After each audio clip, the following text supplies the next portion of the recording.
اشفاق صاحب کا بیٹا کینیڈا چلا گیا اور پیچھے اس کی بہو شکیلا اور وہ اکیلے رہتے تھے۔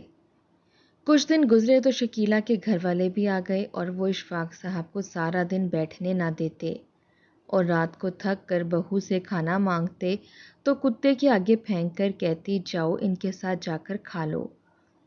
آہستہ آہستہ اشفاق صاحب کو اس چیز کی عادت ہوتی گئی اور وہ کتوں کے ساتھ کھانا کھاتے اور اسی برتن سے پانی پیتے تو سارے دیکھ کر کہکے لگاتے۔ 5 سال یوں ہی گزر گئے تو ایک دن اشفاق صاحب کا بیٹا کینیڈا سے آیا تو اس کے اوپر آسمان ٹوٹ پڑا کیونکہ کتوں والے برتن پر منہ لگائے۔ مجھے کتوں سے سخت نفرت ہے اور میں کتوں سے بہت ڈرتا ہوں، مجھے ان سے بہت خوف محسوس آتا ہے۔ اشفاق صاحب نے دوستوں کی محفل میں بیٹھے ہوئے یہ بات کہی تھی۔ سب کے سب ان پر ہنسنے لگے، کہنے لگے اس عمر میں آ کر بھی تمہیں کتوں سے ڈر لگتا ہے۔ اشفاق صاحب کہنے لگے ہاں بھائی، مجھے کتوں سے بہت ڈر لگتا ہے، وہ جس گلی میں ہوں میں دوسری گلی سے گزرتا ہوں، پتہ نہیں کاٹ ہی نہ لیں۔ بہرحال میں نہیں جانتا لیکن مجھے کتوں سے بہت خوف محسوس ہوتا ہے۔ پھر موضوع دوسری طرف جا چکا تھا، سبھی اپنے گھر میں رکھے جانوروں کا ذکر کرنے لگے۔ کوئی کہتا ہم نے کبوتر پال رکھے ہیں، کوئی بلی اور کوئی کتا، لیکن اشفاق صاحب نے اپنے گھر میں ایسی کوئی چیز نہیں پالی تھی۔ البتہ انہیں پرندے پالنے کا بہت شوق تھا۔ رنگ برنگ کے آسٹریلین طوطے انہوں نے اپنے گھر میں رکھے ہوئے تھے جس کی چاہت انہیں سکون بخشتی تھی۔ وہ روزانہ ان کا پنجرہ صاف کرتے تھے۔ وقت بہت اچھا گزر رہا تھا، البتہ کھانے پینے کا مسئلہ اس وقت سے بڑھ چکا تھا جب سے کنیز بیگم کا انتقال ہوا تھا، کیونکہ اشفاق صاحب اور ان کا بیٹا فاروق اکیلے پڑ گئے تھے۔ فاروق نے ایک اچھی کمپنی میں نوکری کر رکھی تھی، گھر بہت اچھے سے چل رہا تھا، محلے میں بھی اشفاق صاحب کی بہت عزت تھی۔ اشفاق صاحب حیران اس وقت رہ گئے جب ان کے بیٹے عمر نے ان سے کہا کہ اسے اپنے لیے ایک لڑکی پسند آ گئی ہے اور وہ شادی اسی سے کرے گا کیونکہ وہ اس لڑکی سے بہت محبت کرتا ہے۔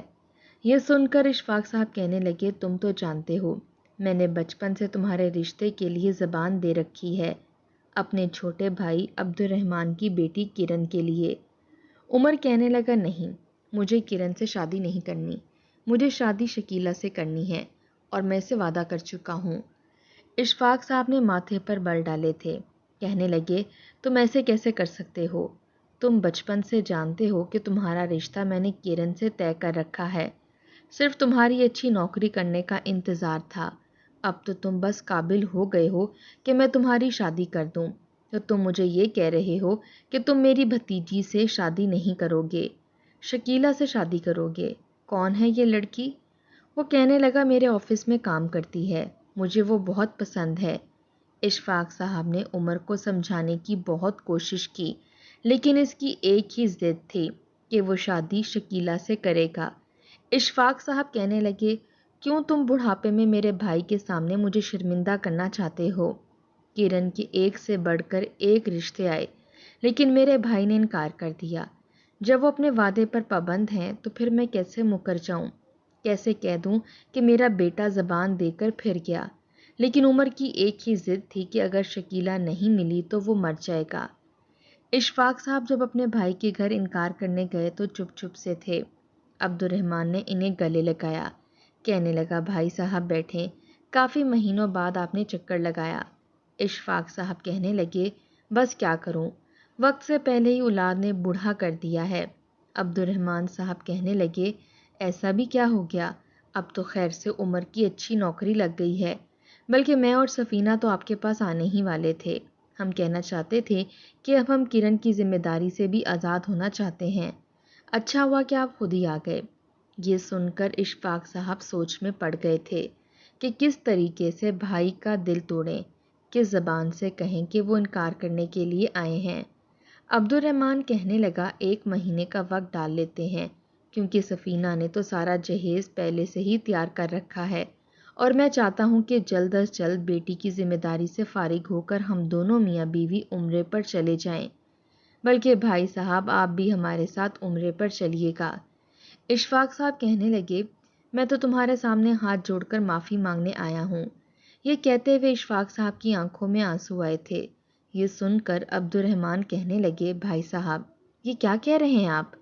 معافی مانگ کر مجھے شرمندہ کیوں کر رہے ہیں؟ ایسا کیا ہو گیا؟ وہ کہنے لگے، عمر نے شادی سے انکار کر دیا ہے۔ یہ سن کر عبد الرحمن کے ماتھے پر بل پڑے تھے۔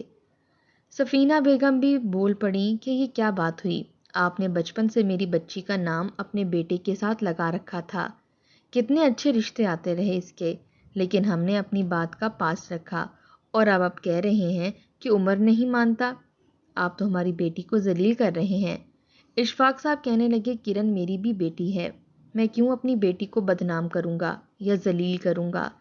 عبد الرحمن میں بہت شرمندہ ہوں، پچھلے 1 مہینے سے اس لڑکے سے یہی بحث کر رہا ہوں، لیکن وہ اپنی ضد پر ڈٹا ہوا ہے۔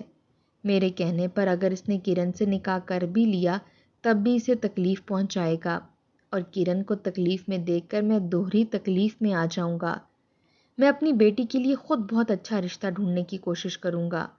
عبد الرحمن کہنے لگا، جی نہیں، آپ کو یہ کوشش کرنے کی ضرورت نہیں ہے، آپ نے انکار کرنا تھا، کر دیا۔ میں اپنی بیٹی کے لیے خود اچھا رشتہ تلاش کر لوں گا۔ ابھی اس کا باپ مرا نہیں ہے، زندہ ہے، لیکن مجھے اس بات کا بے حد افسوس ہوا۔ بھائی صاحب مجھ سے آپ دوبارہ اب کوئی بھی تعلق رکھنے کی کوشش مت کیجیے گا، سمجھے کہ میرا اور آپ کا رشتہ ختم۔ اشفاق صاحب یہ سن کر آنسو بہانے لگے، اپنے کپ کپاتے ہاتھ انہوں نے جوڑ دیے تھے۔ کہنے لگے کہ ایسا تو نہ کرو عبد الرحمن، ہم 2 بھائی تو ہیں، اس کے علاوہ کوئی اور بہن بھائی بھی نہیں، تم کیوں رشتہ ختم کر رہے ہو؟ لیکن عبد الرحمن اور سفینہ بیگم دونوں ہی ڈرائنگ روم سے باہر جا چکے تھے۔ باہر سے کرن کی سسکیوں کی آواز آنے لگی، جسے سن کر اشفاق صاحب کا دل پاش پاش ہوا تھا۔ جب بھی آتے تھے کرن انہیں کھانا کھلائے بغیر جانے نہیں دیتی تھی۔ کتنی محبت کرتے تھے وہ اپنی بھتیجی سے، آنکھوں میں کتنے خواب سجائے تھے کہ اسے بہو بنا کر گھر لائیں گے تو گھر جنت کا گہوارہ بن جائے گا، اور بیٹے نے لحاظ تک نہیں کیا، پتہ نہیں کس لڑکی کے چکر میں پڑ گیا تھا۔ روتے ہوئے اشفاق صاحب گھر سے باہر نکلے تھے، دل پر بہت بھاری وزن محسوس ہو رہا تھا۔ کبھی نہیں سوچا تھا کہ ان کی ذات سے کسی کو تکلیف پہنچے گی۔ گھر آئے تو عمر کہنے لگا، کر دیا انکار؟ وہ کہنے لگے، ہاں کر دیا انکار، بہت دل دکھایا ہے تم نے میرا۔ بہت رو رہی تھی، لیکن عمر کو پرواہ نہیں تھی۔ کہنے لگا، اچھا رونے دیتے، آہستہ آہستہ سب ٹھیک ہو جاتا ہے، کوئی کسی کے لیے مر تو نہیں جاتا۔ آپ آج ہی میرے ساتھ شکیلہ کے گھر چلیں، میں نہیں چاہتا کہ اور دیر کی جائے، مجھے اسی سے شادی کرنی ہے۔ اشفاق صاحب بیٹے کے ہاتھوں مجبور تھے، کیونکہ جب سے بیٹے نے کمانا شروع کیا تھا، بیٹے کی ہر بات ماننے پر اشفاق صاحب بے بس ہو ہی جاتے تھے۔ اشفاق صاحب کی بیوی ہوتی تو شاید اپنی ماں کی بات عمر کچھ مان بھی لیتا، یا شاید اس کی بھی نہیں مانتا۔ بہرحال اشفاق صاحب شام کو ہی عمر کے ساتھ شکیلہ کے گھر گئے، مگر جیسے ہی محلہ دیکھا تو ان کے ماتھے پر بل پڑے تھے۔ عجیب سا محلہ تھا، عجیب سا رہن سہن تھا، عجیب لوگ تھے، تو کر کے بات کی جاتی تھی۔ تبھی ایک گھر کے دروازے پر ایک عورت کھڑی سامنے والی عورت سے بحث میں مصروف تھی۔ دونوں ہی کسی بات پر لڑ جھگڑ رہی تھیں، یہاں تک کہ ایک دوسرے کو گالم گلوچ بھی کر رہی تھیں۔ تبھی اس لڑکی کی نظر عمر پر پڑی تو فوراً سے گھر کے اندر چلی گئی۔ اسی گھر کے دروازے پر عمر اشفاق صاحب کو لے کر آیا تھا۔ یہ دیکھ کر تو اشفاق صاحب نے بڑے غصے سے عمر کی طرف دیکھا۔ کہنے لگے، تم گھر کی نیک سیرت بچی کو چھوڑ کر مجھے یہاں لے کر آئے ہو، اس لڑکی کے گھر، جو جاہلوں کی طرح گلی میں لڑ جھگڑ رہی تھی، بحث کر رہی تھی۔ عمر کہنے لگا، لیکن مجھے پسند ہے یہ لڑکی، وہ خاصی خوبصورت تھی۔ شاید عمر نے بظاہری خوبصورتی کو اہمیت دی تھی۔ کرن بہت پڑھی لکھی، تمیزدار، سلیقہ شعور لڑکی تھی، واجبی شکل و صورت کی، اور یہ لڑکی بے شرم سی لڑکی تھی، بس چہرہ خوبصورت تھا۔ اشفاق صاحب ماتھے پر بل ڈالے اندر داخل ہوئے تھے۔ سامنے اس لڑکی کی والدہ گلے میں دوپٹہ ڈالے، چہرے پر پاؤڈر تھوپے، لپسٹک لگائے یوں بیٹھی تھی جیسے پتہ نہیں کیا ہو۔ کہنے لگی، آئیے آئیے، اندر آ کر بیٹھیے۔ گھر مناسب سا تھا۔ ڈرائنگ روم میں گئے تو صوفوں پر مٹی اٹی ہوئی تھی، پورے ڈرائنگ روم کی چھتوں پر جالے لٹک رہے تھے۔ سامنے رکھے ٹیبل پر بھی کافی مٹی لگی تھی۔ لگ رہا تھا جیسے کہ کئی روز سے صفائی نہیں کی گئی۔ ناک چڑھاتے ہوئے اشفاق صاحب بیٹھے تھے۔ عمر بھی بیٹھ گیا۔ کچھ دیر بعد ہی لڑکی کی ماں ہی 2 گلاس شربت کے ہاتھ میں پکڑے لے کر آئی اور ٹیبل پر رکھ دیے۔ اشفاق صاحب اس کے گھر کا حلیہ دیکھ کر ہی جان گئے تھے کہ دونوں ماں بیٹی کا بس اپنے آپ کو سجانے سنوارنے پر ہی دھیان ہے، گھر پر اور طریقے سلیقے پر کوئی توجہ نہیں ہے۔ کچھ ہی دیر میں وہ لڑکی ایک ٹرے میں 2 کپ چائے کے اور ایک پلیٹ میں تھوڑے سے بسکٹ ڈال کر ٹیبل پر رکھ چکی تھی۔ پھر سامنے ہی ٹانگ پر ٹانگ رکھ کر بیٹھ گئی۔ عمر کو دیکھ دیکھ کر مسکرا رہی تھی، اشاروں میں باتیں کر رہی تھی اور وہ بھی بدلے میں مسکرا رہا تھا۔ اشفاق صاحب کا تو اپنے بیٹے کی عقل پر ماتم کرنے کو جی چاہ رہا تھا۔ ہیرے کو ٹھکرا کر وہ کانچ کو اپنانے کی ضد کر رہا تھا۔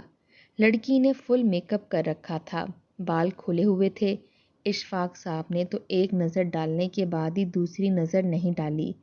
لڑکی کی ماں کہنے لگی، میرے شوہر کا انتقال ہو چکا ہے، 2 بڑے بیٹے ہیں، لیکن وہ اپنے کاموں پر ہوتے ہیں، رات کو ہی واپس آتے ہیں۔ اب آپ بتائیے کہ آپ کو ہماری بیٹی کیسی لگی، تاکہ ہم رشتے کی بات آگے بڑھا سکیں۔ اشفاق صاحب کہنے لگے، ابھی تو میں گھر جاؤں گا، مشورہ کروں گا تو پھر آپ کو بتا دوں گا۔ اشفاق صاحب یہ کہہ کر فوراً کھڑے ہو گئے۔ عمر انہیں حیرت سے دیکھنے لگا۔ کہنے لگے، چلو۔ وہ خاتون کہنے لگی، چائے تو پی کر جائیں۔ اشفاق صاحب کہنے لگے، نہیں، میں چائے نہیں پیتا۔ اشفاق صاحب واپس گھر آ گئے۔ عمر کہنے لگا، آپ نے رشتے کی بات ہی نہیں کی، میں نے آپ سے کہا بھی تھا کہ رشتہ پکا کر کے آئیے گا۔ اشفاق صاحب کہنے لگے، تم نے ان کے گھر کا ماحول دیکھا؟ تم نے کیا دیکھ کر اس لڑکی کو پسند کیا؟ لڑکی کے اندر نہ شرم ہے، نہ حیا ہے، نہ تمیز ہے۔ پورا کمرہ جالوں سے بھرا پڑا تھا۔ نہ ماں کو گھر صاف کرنے کی ہوش تھی، نہ بیٹی کو۔ ٹانگ پر ٹانگ رکھ کر وہ یوں بیٹھی تھی جیسے کہ پتہ نہیں کہاں کی مہارانی ہو۔ عمر، مجھے افسوس ہے تمہاری پسند پر۔ تم ہیرے جیسی بچی کو ٹھکرا کر اس لڑکی سے شادی کرنا چاہتے ہو، جو میک اپ کی دکان بنی ہمارے سامنے یوں بیٹھی تھی جیسے کسی شادی کے فنکشن میں جانے کی تیاری کر رہی ہو۔ عمر کہنے لگا، آپ کو جو سمجھنا ہے سمجھیں، جو کہنا ہے کہیں، شادی میں شکیلہ سے ہی کروں گا۔ اگر آپ رشتہ پکا کر کے نہیں آئیں گے تو میں خود جا کر کر لوں گا۔ اس کی ماں اور بھائیوں کو اس بات پر بھی اعتراض نہیں ہے۔ یہ سن کر اشفاق صاحب کو بیٹے کی عقل پر افسوس ہوا تھا۔ بہرحال انہوں نے رشتہ پکا کر دیا۔ 1 مہینے بعد شادی تھی۔ آہستہ آہستہ لڑکی کی ماں نے کہانیاں شروع کر دیں۔ کہنے لگی، ہم تو جہیز نہیں دے سکتے، ہماری اتنی گنجائش نہیں ہے۔ اشفاق صاحب نے کوئی بات نہیں کی۔ عمر کہنے لگا، جی جی آنٹی، میں جہیز لینا بھی نہیں چاہتا۔ پھر کہنے لگی، ہماری برادری میں ہماری بڑی عزت ہے، اس لیے شادی کا جوڑا کافی مہنگا لانا، تاکہ لوگ دیکھیں تو اش اش کر اٹھیں کہ میری بیٹی کی شادی کا جوڑا آیا ہے، اور ہاں، کرائے کا جوڑا نہ پکڑ کر لے آنا۔ عمر تو ہر بات پر جی جی کیے جا رہا تھا، کچھ نہیں بولا تھا۔ عمر نے 5 لاکھ کا چیک کاٹ کر دیا تو اشفاق صاحب نے اسے حیرت سے دیکھا تھا۔ کہنے لگا کہ یہ شادی کے جوڑے کے پیسے ہیں، شکیلہ سے کہیے گا کہ جیسا جوڑا اسے پسند ہے وہ خرید لے۔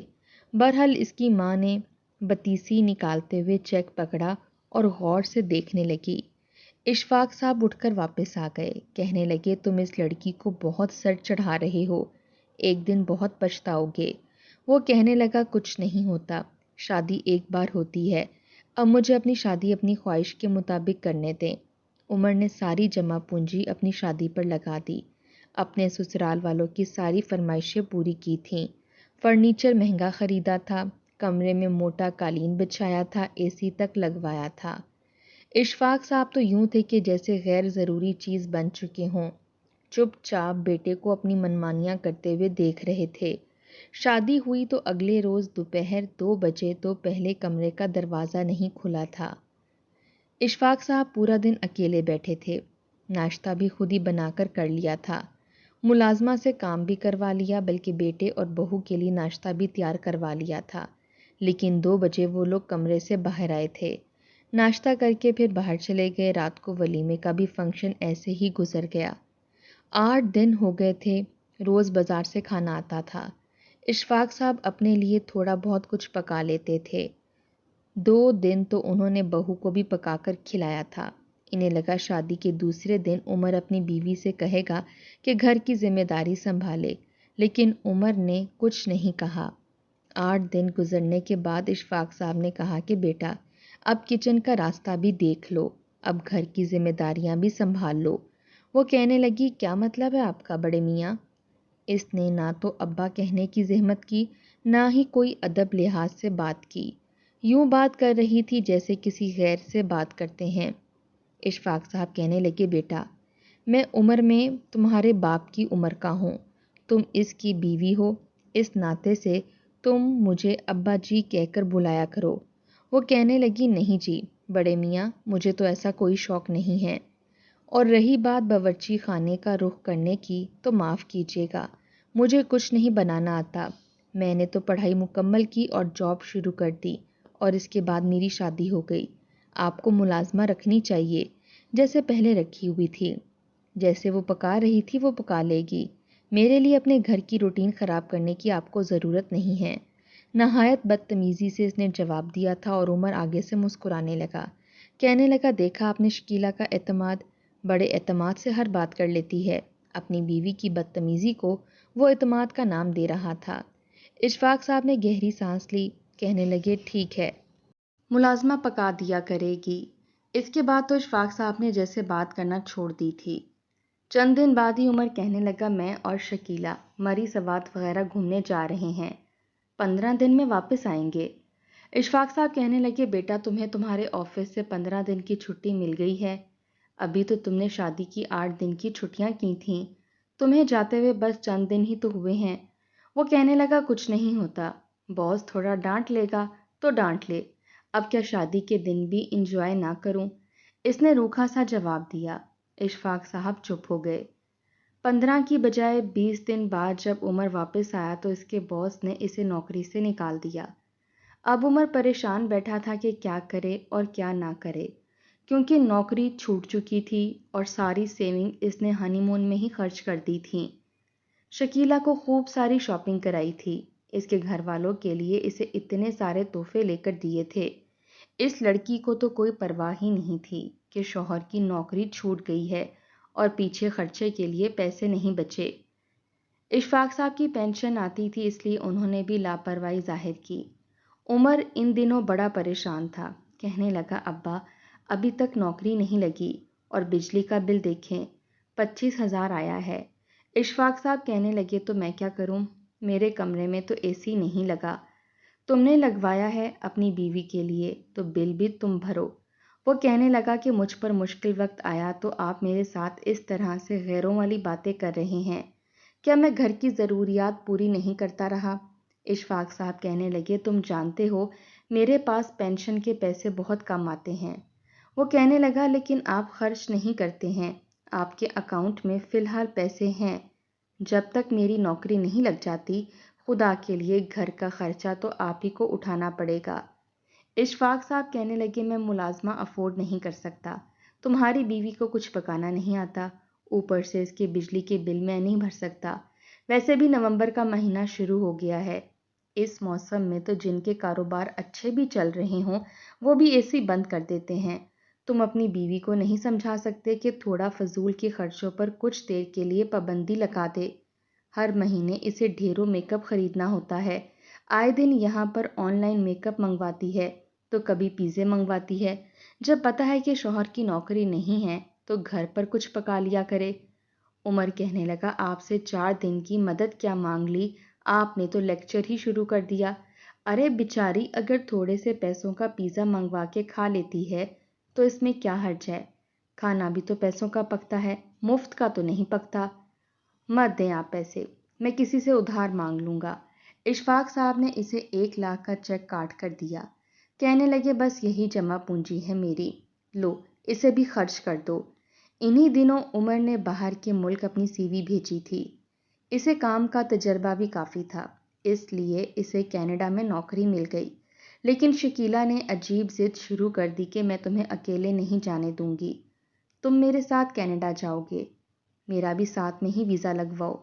عمر کہنے لگا اتنی جلدی ممکن تھوڑی ہے، ابھی تو مجھے یہ نہیں پتا کہ مجھے کہاں جا کے رہنا ہے، اور کینیڈا کی رہائش بہت مشکل ہے، میں کیسے تمہیں لے جا سکتا ہوں؟ ابھی تو مجھے اچھی خاصی رقم شو کرنی ہے، میں ان پیسوں کا انتظام کر رہا ہوں۔ دیکھو فی الحال تو تمہیں یہیں رہنا پڑے گا، لیکن جیسے ہی میرے حالات اچھے ہوئے میں تمہیں کینیڈا بلوا لوں گا۔ لیکن اس نے تو تماشا سا لگا کر رکھ دیا، کہنے لگی میں اپنی ماں کے گھر جا رہی ہوں، میں یہاں نہیں رہوں گی، نہ تمہارے باپ کی خدمتیں کروں گی۔ اشفاق صاحب کہنے لگے میری طرف سے جہاں مرضی جائے، مجھے اس کی ضرورت بھی نہیں ہے۔ عمر کہنے لگا آخر آپ لوگوں کے ساتھ مسئلہ کیا ہے؟ کیوں ایک دوسرے سے لڑ رہے ہو؟ اشفاق صاحب سے کہنے لگا آپ تو بچے نہیں ہیں، آپ تو سمجھداری کا مظاہرہ دکھائیں۔ دیکھیں شکیلا یہیں رہے گی ہمارے گھر میں، اور میں اسے کہوں گا کہ آپ کے ساتھ بدتمیزی نہ کرے۔ پھر کہنے لگا ابا میں جانتا ہوں آپ نے برسوں سے اپنی پینشن جوڑ جوڑ کر ایک پلاٹ خریدا تھا جو اب کروڑوں کا ہو چکا ہے، اور مجھے 1 کروڑ شو کروانا ہے۔ خدا کے لیے آپ وہ پلاٹ بیچ کر پیسے شو کروا دیں تاکہ مجھے اچھی نوکری مل جائے۔ اشفاق صاحب کہنے لگے میری آخری جمع پونجی بھی تم لٹا دینا چاہتے ہو؟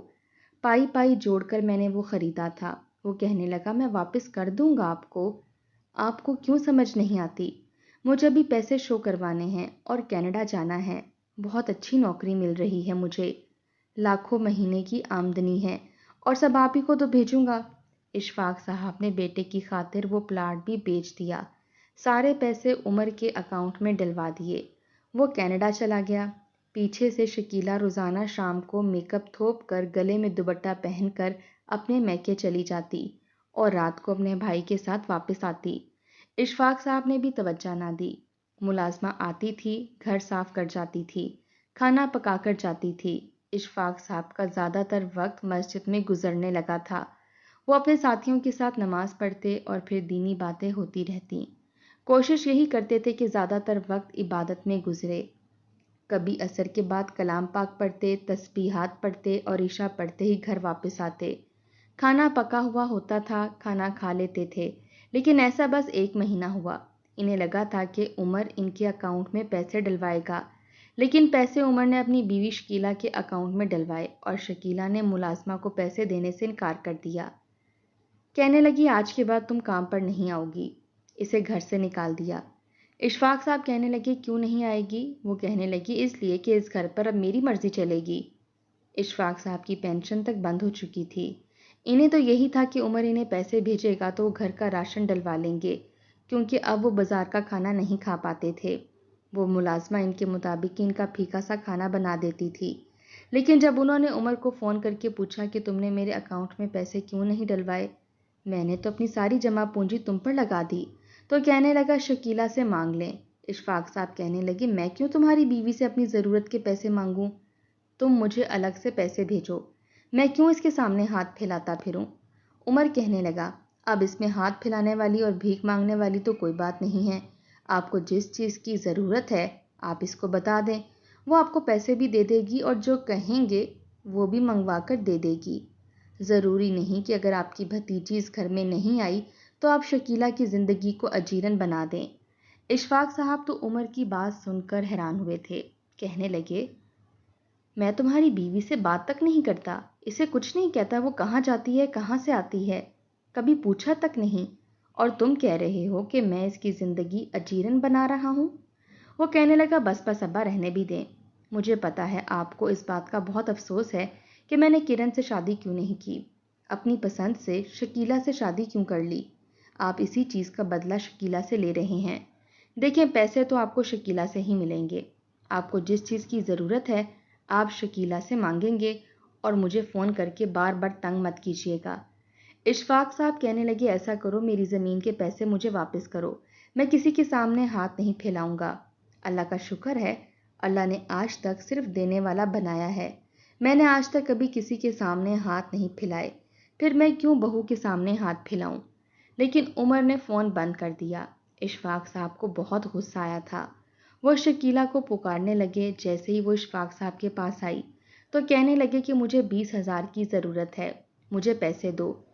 بڑے باروب انداز میں انہوں نے کہا تھا۔ وہ کہنے لگی کیا کرنا ہے آپ نے پیسے؟ ارے پیسے کوئی درختوں پر تھوڑی اگتے ہیں، میرا شوہر بڑی محنت سے کما رہا ہے اور میں اس کی جدائی برداشت کر رہی ہوں، اس لیے تھوڑی کہ آپ منہ سے 20,000 نکالیں اور میں آپ کے ہاتھ میں رکھ دوں۔ وہ کہنے لگا میں نے ملازمہ کو واپس سے رکھا ہے، وہ مجھے میرے مطلب کا کھانا پکا کر دیتی ہے، میں بازار کے کھانے نہیں کھا سکتا۔ شکیلہ کہنے لگی جب 2 دن پیٹ میں کچھ نہیں جائے گا نا بڑے میاں، تو جیسا بھی ہوگا کھانا پڑے گا، کتے کے پاس بھی رکھ کر دوں گی نا تو تم کھانا کھاؤ گے۔ بڑا متکبرانہ انداز تھا، غرور سے ڈوبا ہوا لہجہ تھا۔ اشفاق صاحب تو شکیلہ کی بات سن کر ہی حیرت سے اس کی شکل دیکھنے لگے۔ انہیں نہیں پتا تھا کہ وہ لڑکی اس حد تک بھی گر سکتی ہے۔ انہیں لگا کہ شاید صرف دھمکیاں دے رہی ہے، لیکن سچ مچ شکیلہ نے اشفاق صاحب کو کھانا نہیں دیا تھا۔ کہنے لگی بہت غرور ہے تمہیں، تمہارا یہ گھمنڈ میں اپنے سامنے توڑ کر رکھ دوں گی بڑے میاں، تم نے مجھے سمجھ کیا رکھا ہے؟ یہ سن کر اشفاق صاحب کو بڑا غصہ آیا۔ غصے کے مارے انہوں نے پورا دن کچھ نہیں کھایا تھا، لیکن اگلے دن طبیعت نڈھال ہونے لگی کیونکہ 50 سے اوپر کی عمر ہو چکی تھی، کہاں بھوک برداشت ہو سکتی تھی۔ جلدی سے فریج کھولنا چاہا کہ اگر دودھ بھی ہوا تو منہ کو لگا لیں گے، لیکن فریج لاک تھا۔ شکیلہ کہنے لگی یہاں کھانے پینے سے پہلے میری اجازت لینی پڑے گی۔ اشفاق صاحب بے بسی کی آخری حد پر تھے۔ کہنے لگے بیٹا کیا تمہارا باپ نہیں تھا؟ اگر باپ تھا تو تمہیں باپ کی قدر نہیں ہوگی، ورنہ تم ایسی گھٹیا حرکتیں نہیں کرتی۔ وہ کہنے لگی او بڈھے، خبردار جو تم نے مجھے گھٹیا کہا تو میں تڑپا تڑپا کر ماروں گی، اپنے منہ سے موت مانگو گے تم نے سمجھ کیا رکھا ہے مجھے؟ میں شکیلہ ہوں، اپنے سامنے دوسروں کو جھکانا اچھے طریقے سے جانتی ہوں۔ وہ سمجھ رہی تھی کہ نہ جانے وہ کیا چیز ہے۔ اشفاق صاحب کہنے لگے ماں باپ کو اپنے سامنے جھکانا کسی اچھی بات کی علامت نہیں ہے۔ مجھے بھوک لگی ہے، خدا کے لیے میں تمہارے سامنے ہاتھ جوڑتا ہوں، تم میری بیٹی جیسی ہو، مجھے کچھ کھانے کو دے دو، اگر تمہارے دل میں باپ کے لیے ذرا بھی عزت باقی ہے تو۔ لیکن اس لڑکی کو اشفاق صاحب پر ذرا بھی رحم نہیں آیا تھا۔ اس نے کھانے پینے کی ہر چیز جن خانوں میں رکھی تھی انہیں لاک لگوا دیا تھا۔ کہنے لگی پہلے میرے پاؤں میں بیٹھ کر جھک کر مجھ سے مانگو تو میں تمہیں کھانا دوں گی۔ اشفاق صاحب نے جب یہ سنا تو باہر چلے گئے، مسجد میں چپ چاپ بیٹھے رہے۔ آج تک کبھی کسی سے کچھ نہیں مانگا تھا، بہت چاہا کہ کسی دوست سے کچھ پیسے ادھار مانگ لیں، لیکن جانتے تھے کہ ادھار اتار نہیں پائیں گے۔ پینشن بند ہو چکی تھی، آمدنی کا کوئی ذریعہ نہیں تھا، نہ ہی خود میں اتنی ہمت تھی کہ دوبارہ سے کوئی نوکری کرتے۔ اگر نوکری کر بھی لیتے تو بیٹے کی عزت میں حرف آتا۔ بہرحال بہت کوشش تھی کہ کسی سے یہ کہیں دیں کہ آج کا کھانا تم کھلا دو، لیکن ساری زندگی خودداری میں گزاری تھی، کسی سے کچھ نہیں مانگا تھا، اس لیے چپ چاپ گھر پر واپس آ گئے۔ سوچا کہ 4 دیواری میں بہو کے سامنے جھک جاتا ہوں، کھانے کو تو مل جائے گا۔ انہوں نے گھٹنوں کے بل بیٹھ کر ہاتھ جوڑے اور شکیلہ سے کہا کہ بیٹا مجھے بہت بھوک لگی ہے، خدا کے لیے سوکھی باسی جیسی بھی روٹی ہے کچھ کھانے کو دے دو، ورنہ میں بے ہوش ہو جاؤں گا۔ لیکن اس لڑکی کو رحم نہیں آیا تھا۔ اس نے ایک روٹی نکالی، اس پر سالن ڈالا اور کہنے لگی چلو ادھر، اور گھٹنوں کے بل چلتے ہوئے آنا جیسے کتا آتا ہے۔ یہ سن کر اشفاق صاحب کو اس لڑکی کی عقل پر افسوس ہوا تھا۔ کس قسم کی لڑکی تھی، اسے ذرا ادب و لحاظ نہیں تھا۔ بہرحال وہ مجبور تھے، بے بس تھے، اس لیے کتے کی طرح 4 پاؤں چلتے ہوئے وہ اس کے پیچھے جانے لگے۔ کہنے لگی شاباش، اسی طرح میری بات مانو گے تو میں تمہیں کھانا بھی دوں گی۔ یہ کہتے ہوئے اس نے دروازہ کھولا، باہر 2 کتے تھے۔ انہیں دیکھ کر اشفاق صاحب بری طرح سے ڈرے تھے، انہیں شروع سے ہی کتوں سے خوف آتا تھا۔ اب یہ بات شاید شکیلہ جان چکی تھی یا عمر کے منہ سے سن لیا تھا۔ اس نے وہ روٹی کتوں کے سامنے ڈال دی، کہنے لگی یہیں ان کے ساتھ بیٹھو، تمہاری روٹی بھی لا کر دیتی ہوں۔ کہنے لگا بیٹا مجھے کتوں سے ڈر لگتا ہے، تو مجھے گھر پر ہی روٹی دے دو۔ کہنے لگی بھوک لگی ہے نا تجھے بڈھے، تو روٹی تجھے ایسی ہی ملے گی۔ اس نے روٹی پر سالن ڈالا اور باہر زمین پر ڈال دیا۔ کہنے لگی چل کتے کے ساتھ روٹی کھا تاکہ تجھے تیری اوقات یاد رہے۔ اشفاق صاحب کو بہت خوف آ رہا تھا، لیکن بھوک سے حالت خراب تھی۔ گلی میں روٹی رکھی تھی، کئی لوگ آ جا رہے تھے، دیکھ رہے تھے، انہیں بڑی شرمندگی بھی ہوئی۔ لیکن بھوک کی شدت انسان سے شاید سب کچھ کروا دیتی ہے۔ پیٹ کا دوزخ بھرنے کے لیے انسان کتا بن جاتا ہے۔ اشفاق صاحب کے آنسو بہہ رہے تھے اور وہ ان کتوں کے ساتھ خوف زدہ ہو کر بیٹھے تھے کہ کہیں اسے کاٹ ہی نہ لے۔ کانپ رہے تھے۔ روٹی پکڑی، مٹی جھاڑی اور کھانی شروع کر دی۔ آنکھوں سے مسلسل آنسو بہہ رہے تھے۔ روٹی کا نوالا اندر گیا تو تھوڑی سی توانائی محسوس ہوئی تھی۔ پانی کے ساتھ انہوں نے نوالے بس اپنے اندر ڈالے تھے۔ جیسے ہی بھوک کم ہوئی تو پھوٹ پھوٹ کر رونے لگے، سسکیوں سے۔ آج تک کبھی ایسی بے بسی محسوس نہیں کی تھی، اور سامنے کھڑی ان کی ظالم بہو ان پر ہنس رہی تھی۔ سمجھ رہی تھی کہ اس نے بہت بڑا کارنامہ انجام دے دیا ہے، بہت اچھا کام کیا ہے۔ پھر تو جیسے یہ سلسلہ شروع ہو چکا تھا۔ وہ دوپہر کا کھانا بھی اشفاق صاحب کو کتوں کے ساتھ دیتی تھی اور رات کا کھانا بھی وہیں سوکھی روٹی اس پر ذرا سا سالن ڈال کر کتوں کے آگے ڈال دیتی، اور اشفاق صاحب وہ کھانے پر مجبور تھے۔ لوگ باتیں سناتے تھے کہ آپ نے تو لگتا ہے ضمیر ہی بیچ دیا۔ جب مسجد نماز پڑھنے جاتے تو ان کے ساتھی انہیں ناگواری اور نفرت سے دیکھتے، کیونکہ ان کی بہو کہتی کہ میرا سسر خود کہتا ہے کہ میں کتوں کے ساتھ کھاؤں گا، مجھے گھر پر کھانا نہیں کھانا۔ محلے میں وہ اشفاق صاحب کو بدنام کر رہی تھی اور اشفاق صاحب سے کہنے لگی کہ اگر تم نے زبان کھولی اور میرے خلاف کوئی بھی بات کہی تو 4 دن بھوکا ماروں گی تجھے۔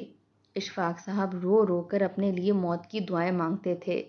ایسی ذلت کی زندگی تو انہوں نے کبھی سوچی بھی نہیں تھی، جیسی ذلت کی زندگی وہ گزارنے پر مجبور تھے۔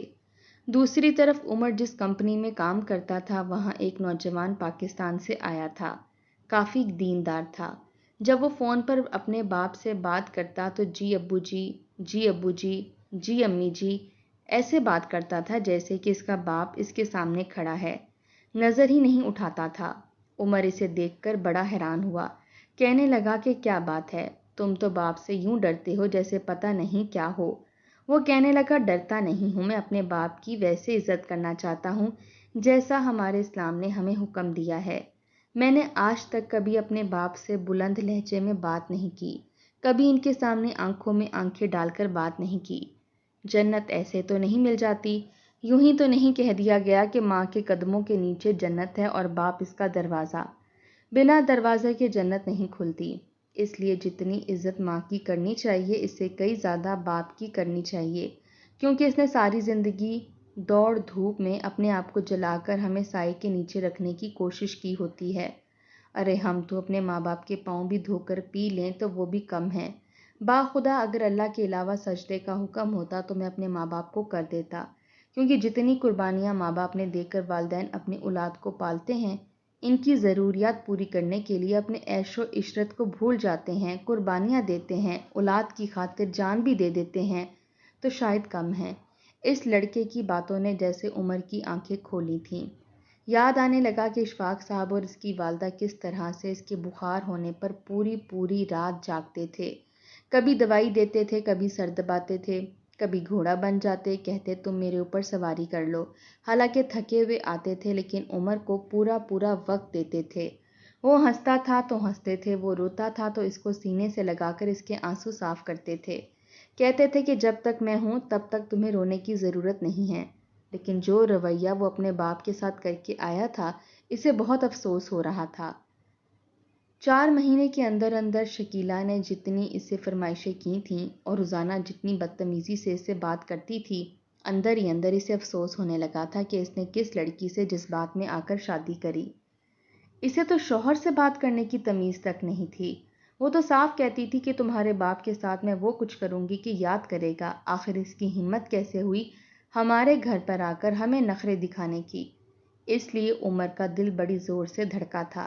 اس نے پاکستان میں ایک اچھی کمپنی میں نوکری کے لیے اپلائی کیا اور یہ بھی بتایا کہ وہ کینیڈا میں جاب کرنے کا تجربہ بھی رکھتا ہے۔ اسے اچھی جاب کی آفر ہو چکی تھی۔ اس نے کینیڈا کی نوکری چھوڑی، پاکستان جانے کے لیے تیار ہو گیا۔ دوسری طرف آئے روز شکیلہ کے گھر والے اس کے گھر آتے، کھانا کھاتے اور بچا ہوا کھانا کتوں کو ڈال کر اشفاق صاحب سے کہتے کہ جاؤ ہماری جھوٹی ہڈیاں کھاؤ۔ اس دن بھی اشفاق صاحب باہر بیٹھے کتے کے ساتھ ہی کھانا کھانے پر مجبور تھے، لیکن ذہنی طور پر نیم پاگل ہو چکے تھے۔ اپنے باپ کی حالت دیکھ کر عمر کو بہت غصہ آیا۔ وہ فٹافٹ سے اپنے باپ کو اٹھانے لگا، لیکن وہ عمر کو دھکا دینے لگے، کہنے لگے پیچھے ہٹ جاؤ، بھوک لگ رہی ہے، مجھے کھانا کھانے دو۔ عمر کہنے لگا ابا کتوں کے پاس کیوں بیٹھے ہیں؟ کہنے لگے یہ کچھ نہیں کہتا، میں ہمیشہ ان کتوں سے ڈرتا رہا کہ یہ مجھے کاٹ لیں گے، مجھے نقصان پہنچائیں گے، لیکن میں غلط تھا۔ ارے جتنا نقصان انسان کو پہنچاتا ہے یہ کتے تو کچھ بھی نہیں۔ مجھے اب ان سے ڈر نہیں لگتا، مجھے ان کے پاس بیٹھ کے کھانا ہے۔ جن باپوں کے بیٹے انہیں بے آسرا چھوڑ کر چلے جاتے ہیں اور غلط عورتوں کا انتخاب کر لیتے ہیں، ان کے باپ کتے ہی تو بن جاتے ہیں۔ مجھے ان کتوں میں اور اپنے آپ میں کوئی فرق محسوس نہیں ہوتا، مجھے کھانا کھانا ہے۔ تو عمر اپنے باپ کے گلے لگ کر پھوٹ پھوٹ کر رویا۔ وہ انہیں اندر لے کر آیا، اندر دعوت چل رہی تھی، بیوی کا میکا آیا پڑا تھا، ایک سے ایک بازاری کھانے پڑے ہوئے تھے، لیکن عمر کو دیکھ کر تو جیسے شکیلہ کے ہوش اڑے تھے۔ کہنے لگی آپ نے بتایا بھی نہیں اور آپ آ گئے، اور اتنی جلدی آنے کی کیا ضرورت تھی؟ اچھے خاصے پیسے تو ہمیں مل رہے تھے۔ وہ کہنے لگا میں دن رات محنت کر کے تمہاری ہر خواہش پوری کر رہا ہوں، تمہیں پیسے بھیج رہا ہوں، اور تم کہتی ہو کہ میرا باپ تم پر ظلم کرتا ہے، تمہیں بیٹی نہیں ملازمہ سمجھتا ہے۔ میں دیکھنے آیا تھا کہ میرا باپ کتنا تمہیں ملازمہ سمجھ رہا ہے۔